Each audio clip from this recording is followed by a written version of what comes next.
Hello and welcome to my Humankind tier list guide to cultures.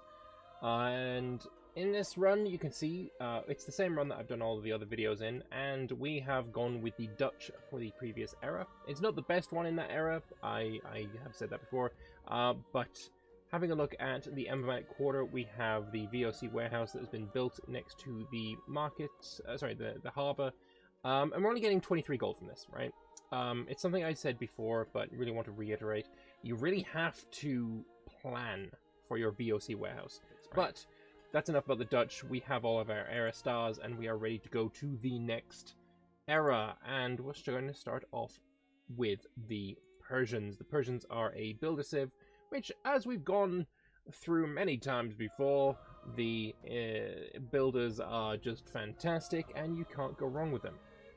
They have the Mighty Works, negative 25% on shared project industry cost. These are things like wonders. These are things that have a lot of industry cost.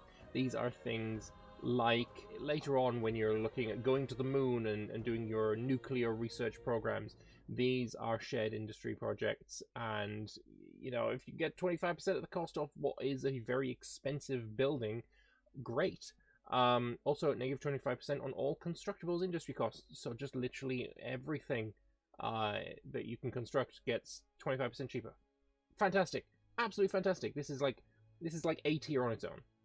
We have the Caravanserai, which gives you money and industry, money per trade routes. You can definitely see incomes of like 50 per Caravanserai very, very easily. Industry is always nice to have. Money again.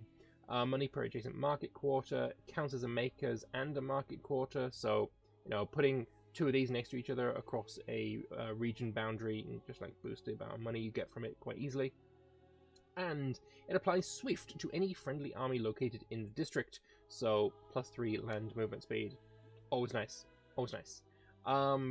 Yes, good stuff from the Caravanserai. I like it. It's not the best emblematic district in the world for an industrial civ. For industrial civs, it is probably one of the weakest, but it is still very, very good, and you know, you shouldn't just pass over the Persians because of that. They also have the Jazeerchis, which are gunner units that have a bit of a strength bonus when they are attacking. Decent unit, 46 strength. We've seen 46 strength in the previous era, though. They're not like the best gunner units in the world. They're all right. They're pretty good. They're decent, but they're not super special. Where would I put the Persians? I would probably try and find them in the list because it's in the wrong order. Where have I got the Persians?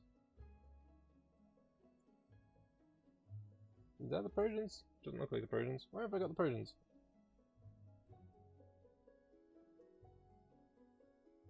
There they are. My apologies. I don't know why I just completely lost them. I'm putting them in A tier. I probably lost them because the text is very hard to read on this. A tier for the Persians, I think, suits them quite nicely. They're not the absolute top tip of the industrial era. We're going to find them pretty soon. Mighty Works is great, and so is the Caravanserai. Their unit kind of lets them down a little bit, but it's still a very, very strong civ that you should look at.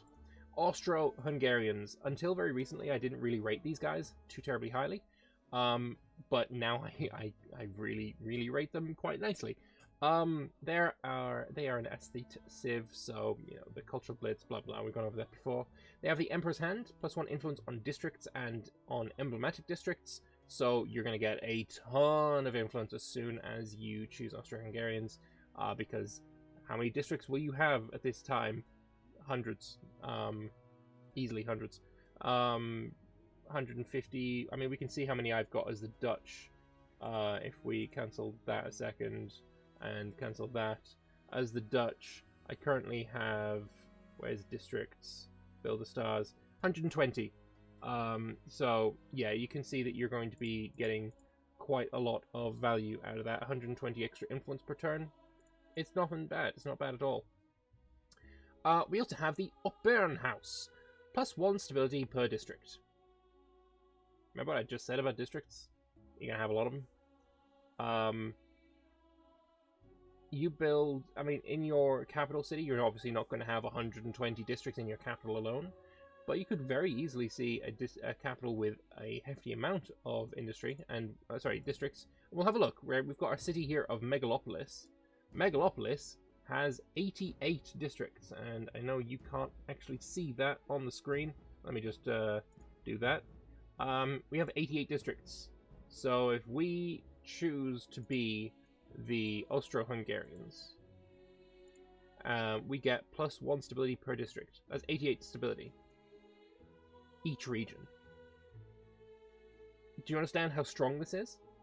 You're getting 88 stability per region, and I've got, say, 5 regions. 400 stability from an upper house. It is unbelievably strong. This is unbelievably strong. One of the most powerful emblematic quarters in the game. This is fantastic. You also get stability per adjacent district. Whatever. If you take this, you don't have to worry about commons quarters. This will do you. This will do you. This is that powerful. It is fantastic. It is phenomenal. The Opera House is just delightful. And finally, we have the Evidence Bureau agents. They're gunner units, and they are sly, so they ignore hostile zones of control. So you can slip past your enemy's pike line and you know, attack their weak underbelly archers or gunners or whatever. They can just, you know, they can move where they need to be, which is a very useful thing to have. But yeah, that's kind of their only benefit, and it's situational. This is not something that I would pick Austrians for. Definitely, it's the Opera House, but the Opera House is enough to put the Austro-Hungarians in a high A tier. And usually I would put these guys in an S tier because the Opera House is that good. But they don't belong there. Not when we see what is coming soon. The British are shit. Yeah, honestly, that's it, basically. They're expansionist. They can forcibly annex territories occupied by another empire's outpost and administrative center. But it's a bit buggy. It means you can take outposts off people without going to war with them. Yay. Whatever. They have colonial riches. +10 money per number of attached territories on capital. Really good. +10 science per number of attached territories on capital. Really good. Colonial riches is fantastic. The colonial office is utter trash. It is really bad because you can only build this in your vassal's land. You can only build this in your vassal's land. If you don't have any vassals, don't be the British. End of story. Just don't do it. Yes, if you have vassals, if you have, say, 2 vassals, this can be really worth it. You build a bunch of colonial officers, you get a lot of money. But otherwise, it's really bad. This expansionistness is awful. This is good. This is situational as hell. And then we have the redcoats, which are really good. They regenerate health when outside of your territory, which is, I think, pretty unique. I've not seen that before. 51 combat strength is a little bit lower than the Austro-Hungarians, which I don't agree with. I think the redcoats should probably be the best gunner unit, but that might be my British bias. And the only other benefit you get from being the British is you look amazing. And that's worth an extra tier in and of itself. Or it would be if I was being that biased. The British are not great. No, they're really not. They're C tier. If you have 2 vassals, they're B tier. But yeah, no, they're C tier. They're totally C tier. And now we have the French. Oh, the French. What do we have as the French? Well, we have +10% science on all cities, and of course they are assigned to Civ. We have the Exhibition Hall, +1 science per population. +1 influence per adjacent district. Yeah, whatever. +1 science per population is just freaking amazing. And then +10% science in all cities is freaking amazing. You put both of these together, you're making 50 to 70 science per exhibition hall everywhere that you build it. In your main cities, in your lesser main cities, you're probably only like 30 or whatever. But these are phenomenal buildings. They are phenomenal buildings, phenomenal you know, bonus it's going to carry through the end of the game. And also, as a scientist, you can go one era into the future. There is only one more era.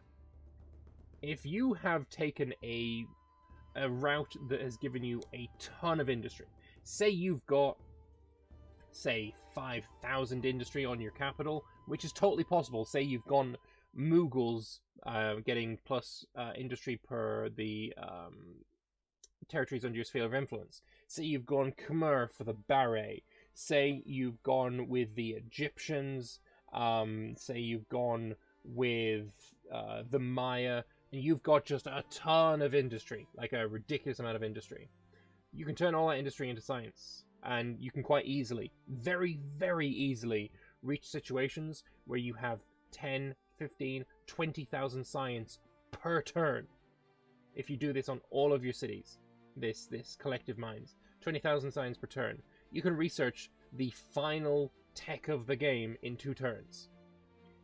You can literally go to it as well as the French in the industrial era and get to, say you've taken the French, we have a look at the technology screen, and I will pop this open for you. Yeah, we're in the early modern area there, we're in the industrial era here. As the French, you can be like, you know what, I like all these, you know, line formation, scientific method, it's really good, but say I want to go further, and I want to go further, and I want to go further, and I want to research things all the way at the end, like the fusion reactor, giving you plus 50% industry on cities or outposts. But what do you get from industry on cities or outposts? If you've got this science thing on, oh, that's plus 50% of that industry, again turning into more science. So then you can go for the exosuit. Oh, all of your units are now 8 combat strength better. Oh, you can go for space orbital and get money on all your cities and more city cap. And oh, you can go for more combat strength against air units. Oh, you can go with more influence on your main plaza and stability on all your cities. You can totally do this as the French in the industrial era if you've gone with a heavy industrial base before that. And yeah, you'll probably need to have a bit of a bank before that because you will be losing money, but oh my god, you can go to the end of the game and take all of the science. It is beyond powerful, it is almost to the point of broken, and as such, it is no surprise whatsoever that the French are straight up in S tier as one of the best civilizations or best cultures in the game, and it isn't even a competition. Like, S tier is guaranteed. It's utterly guaranteed. The French are fantastic. They are amazing. But that is all for the French. Oh, they also have cuirassiers. Yeah, whatever. They get higher combat strength when charging. That's cool. Good job, cuirassiers. They take 3 horses and 2 iron. These aren't the reason you take the French. Alright, moving on, we have the Germans, which is pretty good. It's pretty good as a culture. They are militarist, so again, they can go to war whenever they want, no problem. They have iron ordnance, plus 3 combat strength on naval units and on air units, and negative 20% unit industry cost. Making your units cheaper, especially if you can synergize it with any previous era. Naval and air units in multiplayer in this era are going to be much more valuable, as you will be fighting in the seas in multiplayer, much more so than you will be in in single player. But say you're wanting some industry as well, you're like, oh, I'm lagging behind. Well, you have the coking works. Industry per population. Awesome. You are a militarist civ with industry as well. You can't sniff at that, that's great. Industry per adjacent maker's quarter, more worker slots. It's just, you know, you've got the best of both worlds here. And then also, as your emblematic unit, you have the Unterflotseeboten, the U-boat. They're torpedo vessels, so they ignore zones of control, can shoot at targets without having clear line of sight. They can't be seen except by adjacent units. They require 2 iron and 1 oil, and they're just a good submarine unit, much better than the torpedo boats that they are replacing. They're good. The Germans are a good civ, and I would put them as an A. I would put them as an A, which is it's getting a little bit awkward because there's a lot of A tier civs in this in this era. You know, we've got one S, we've got 3 A's, no B's, and then a C. Sorry, Brits. Yeah, it's a really good civ. The Germans. But moving on, we have the Italians. And the Italians are very, very good as well. They are an aesthete civ.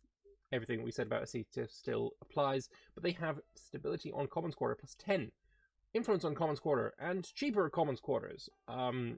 Considering Commons Quarters are all about the stability, that's why you build them. Being able to get +10 stability on all of them is really nice. It's just, yeah, that's it. They're just really good. If you've been struggling for stability earlier on and you've built a bunch of Commons Quarters, you've got them in very good locations. Take the Italians and then you've just boosted your stability even further. This is really good. They have the Teatro, giving +1 influence per trader and researcher, which can be very nice. +1 influence in general, influence per adjacent Commons Quarter, and then also +5 stability. It's another really good stability / influence kind of unit or building. It's mediocre though. Influence at this point I don't see as being the most valuable resource. It certainly drops off as in value compared to the earlier eras. But it's still decent. And then finally we have the Alpini, which is a unit that can cross cliffs. And other than air units, I don't think there is another one that can do this. So you can really surprise your enemies if you're going in with the Italians and crossing cliffs where they don't expect you. It can be very, very nice indeed. 50 combat strength gunner unit. It's just, yeah, they're pretty decent. The Italians, I would say the Italians could probably happily be in a high B. I'd say high B. This is phenomenal, but the Teatro is kind of mediocre. I think a high B really suits the Italians pretty well. Next up, we have the Mexicans, a agrarian civilization, gaining stability when gaining population. It can steal populations, cool, whatever.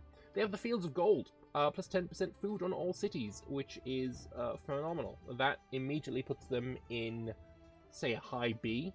Then the Hacienda, +1 food, food per adjacent market, farmers quarter, more food on tiles producing food, just really good again.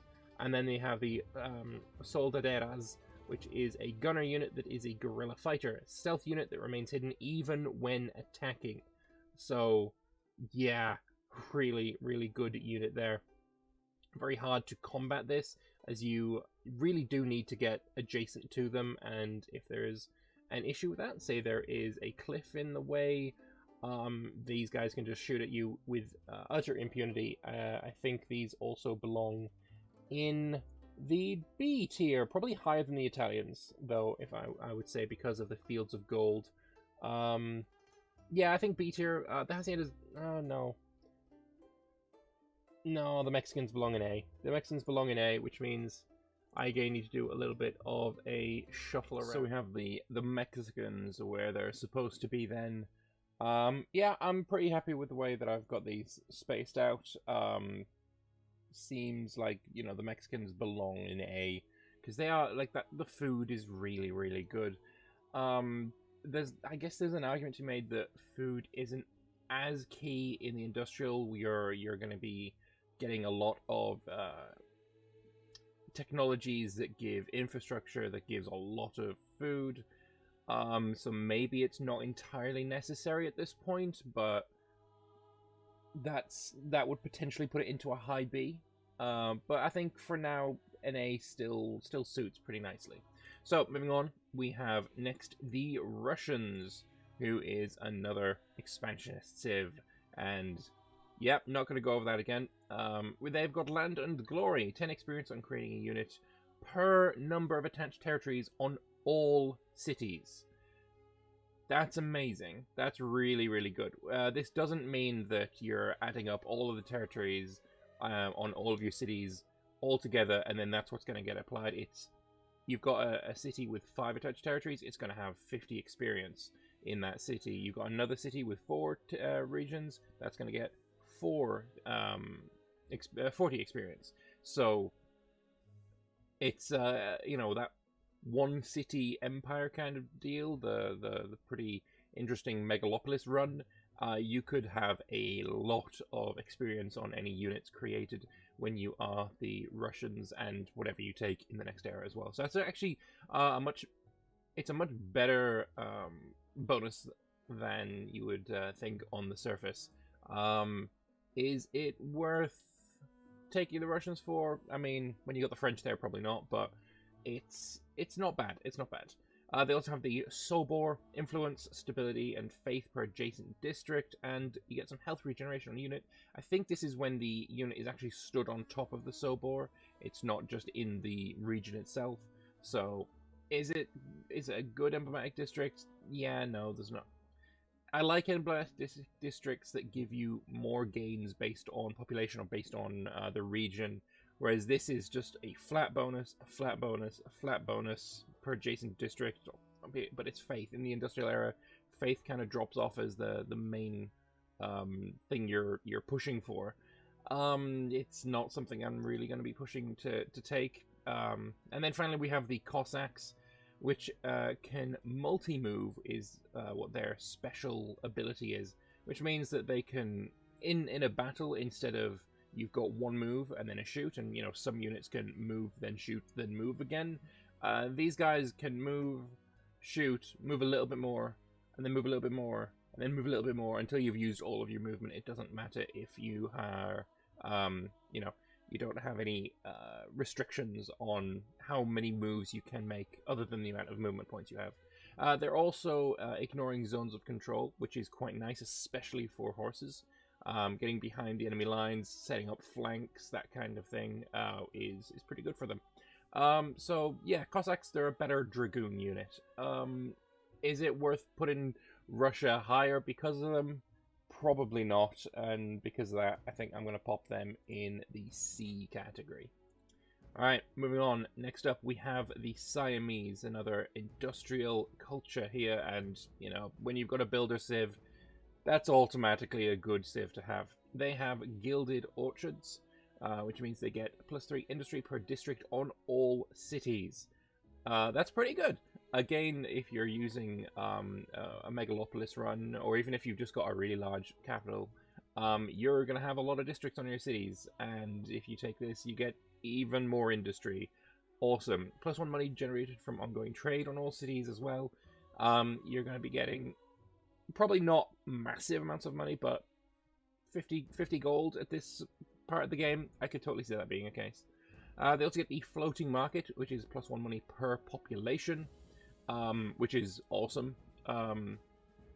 Again, if you've got a city with 5 regions each, and that city in total has 50 pops, build one of these in each of those regions. That's 250 gold. The floating market it's a money-making thing more so than industry, but it's still got some industry. +5 there. +3 money per adjacent market quarter. It counts as a market and maker's quarter. It's just really good. And then finally, we have our next cool elephant. We've got the Gatling elephant. It requires trench warfare, but doesn't actually require any resources. No copper, no iron, no horses, no nothing. No even saltpeter, which is incredibly weird.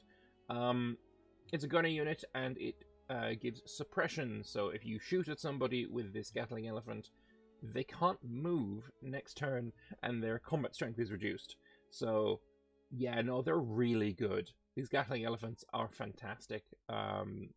There's nothing bad about them. They're just really, really good. Alright. Where would I put the Siamese? I think it's pretty obvious they're close to an S, but they're going to go in A tier. Because no one touches the French in this era, let's be honest. They're a really good civ. If you're not the first into this era, or maybe you haven't gone massively industrial in previous eras, because that's really where the French kind of shine, is when you've gone massively industrial in previous eras, and you're making tons and tons of industry that you can convert into science. If you've not got that, and your cities are relatively modest, French isn't going to do too much for you. But Siamese could definitely do a lot for you. So yeah, definitely I'm thinking A tier, probably like a a mid A tier. Would they be better than the Russian? Is that Russians? Yeah. Would they be better than the Russians? Yeah, I'd say so. Would they be better than the Austro-Hungarians? No, probably not. But yeah, good, very good industrial era civ. And finally, we have the Zulu, a militarist nation, so you can go to war whenever you want, no problem with that. They have the Warrior's Pride. They get health regeneration on their units, which is really, really good. +2 combat strength on units starting their turn in an allied territory as well, which is quite nice. They're a very defensive civ in that regard. They have the Warrior's Izindlu, giving stability and +4 combat strength for units in or adjacent to the district. Again, very, very defensive building. And then you get more experience on creating units in a city or an outpost if you've got this as well. So, yeah, the Warriors in Zulu, it is very defensive. Like, you can't... No, there's no two ways around this. The Zulu are an incredibly defensive civilization. So, if you're at war, you're on the back foot, and you've just got to the industrial era, if you choose Zulu, that might be something that saves you. Is it something that I would take over other civs in other scenarios where I'm not under imminent threat of demise? Probably not. They also have the Impi, which is a unstoppable infantry unit. They get bonus combat strength when attacking stronger units. So that's interesting. If the enemy is stronger than you, then you get a bonus to your strength. And I think it is 4 combat strength. I'm not entirely certain about that though. But yeah, that's it's an interesting unit for sure. But yeah, it's entirely defensive, so therefore very situational, and I think I've got to put this in C tier. Also, this is Persian, this is not Russian, my apologies, this one's Russian. Again, the text is very difficult to read. But yeah, I think I'd put it in C tier. I think that's probably where it belongs there. Is it better than the Russians? No. No. Is it better than the British? Well, no. No, I don't think it is. Yeah, I think that's where the Zulu belong. They're just not that great. They're really just not that great. But that is it for the industrial era civs. Of course, if you want to culturally transcend, you can, but as the Dutch, I probably wouldn't bother with that. Let me know in the comment section below if you agree with my tier list here. Are there any omissions, or is there any mechanics that I'm forgetting that, oh, the Germans really benefit from this mechanic in the industrial era, and you totally missed it, and therefore they're way better than you think? That may be the case. Let me know in the comment section below. Good luck in your Humankind games. I hope I've helped with them, and I'll see you in the next one for the contemporary era. Bye-bye.